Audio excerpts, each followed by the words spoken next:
It's dreadful, I know, but I can't seem to forget last night. The sound of that siren as that awful car drove up behind me. And that policeman, the way he just accused me of stealing my own car. Well, it's typical of Palmer to keep the registration. Oh, you know what I'd love? I would love to think of some way to get back at him for all of this. I'll tell you, if that wasn't such a gorgeous machine, that Rolls, man, I'd push it right off a cliff. You're playing right into his hands by getting so upset and angry. Well, of course I'm angry. I was treated like a criminal last night. Well, if you really wanted to get back at him, I'd have absolutely nothing to do with it. Well, I already see him as little as possible. No, don't see him at all, at any time. Oh, Lars, that's really easier said than done. Why? Well, our child. We're both very involved in Nina's life. And yet my mother, she lives right there at Cortlandt Manor. Well, you don't have to rub shoulders with him. Why are you being so pushy about this? Look, if you really felt that way, you'd put him out of your life forever.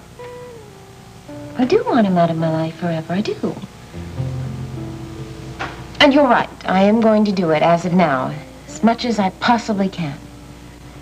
Then it was you who initially set up the computerized retail network for RBC, right? Yes, I was in charge of getting it off the ground. Uh-huh.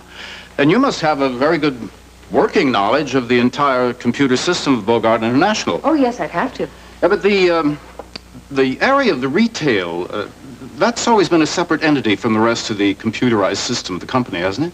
Well, it was at first. See, then it was consolidated after Lars bought RBC. I see. Well, you must have been involved in that consolidation then. Please sit down. Oh, thank you. Yes, I had to write the conversion program for all the data. Mm-hmm. Do you happen to know where Bogart International's data bank is located?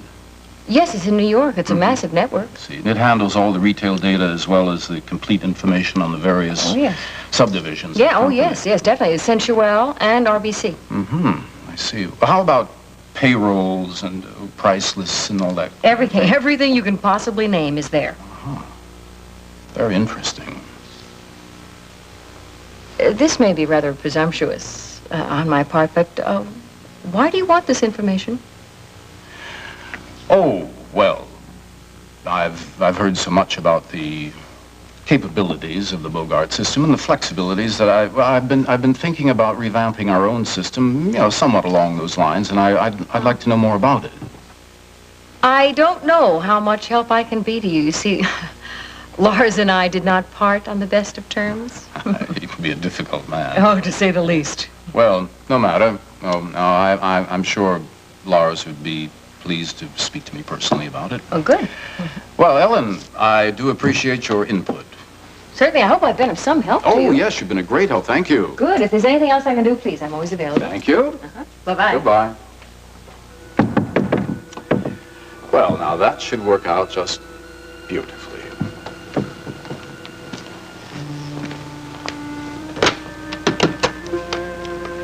Yes, Martha.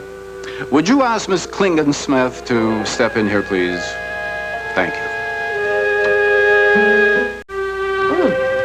I say, did you know that Marion Colby is back in town? No. When? Well, yesterday, I suppose. I was over visiting with Liza, and Marion Colby comes walking in the door, large as life. What incredible gall. What a scandal that woman has created. That's precisely the way I feel about it. Of course, I did my best to welcome her back, but, and she was very full of contrition. She says the whole thing happened because of a midlife panic.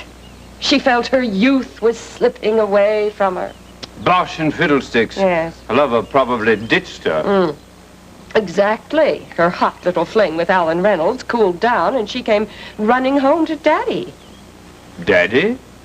Well, Langley, you know that Larry was more than 15 years her senior. I always felt their relationship was a bit filial.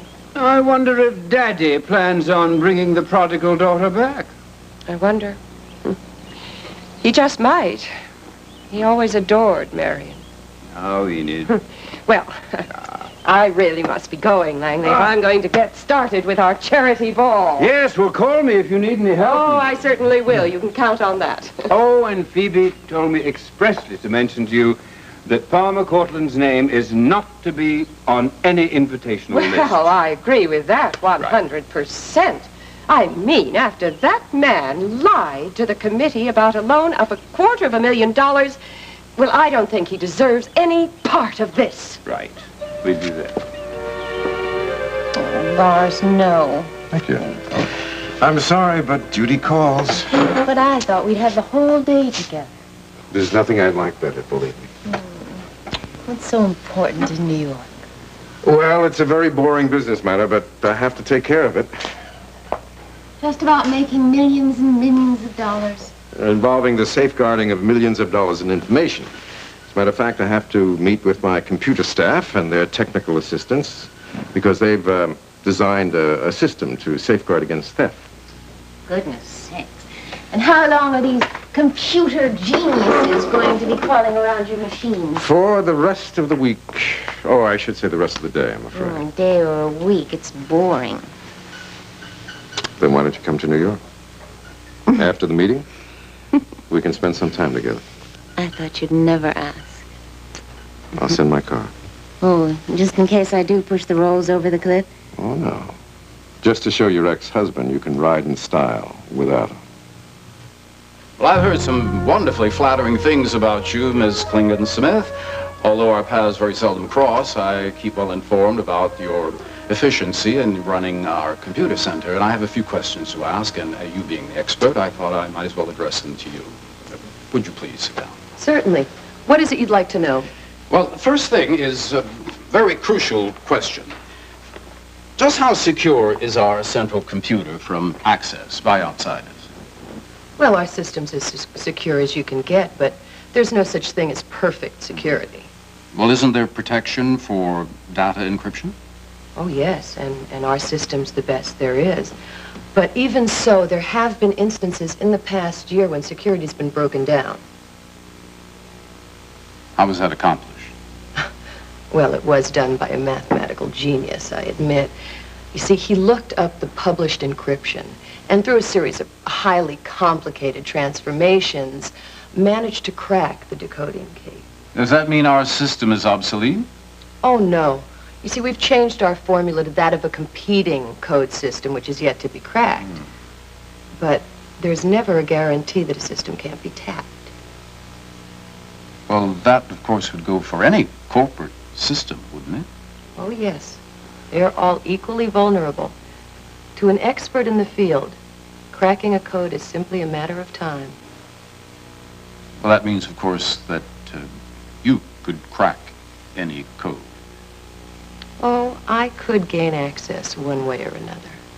I mean, you could enter any system in the world and siphon out information or insert information?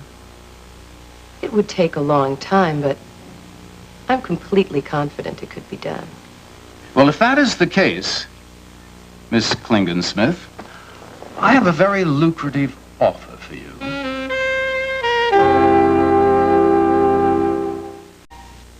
Tonight, Colt, you haven't changed a bit. the hotter the case, the better for the fall guy. Then, it's the premiere of The Hamptons, a royal retreat for a dynasty of empire builders. Why not ask your wife where she spent the night? The hottest place to spend your summer vacation is at The Hamptons.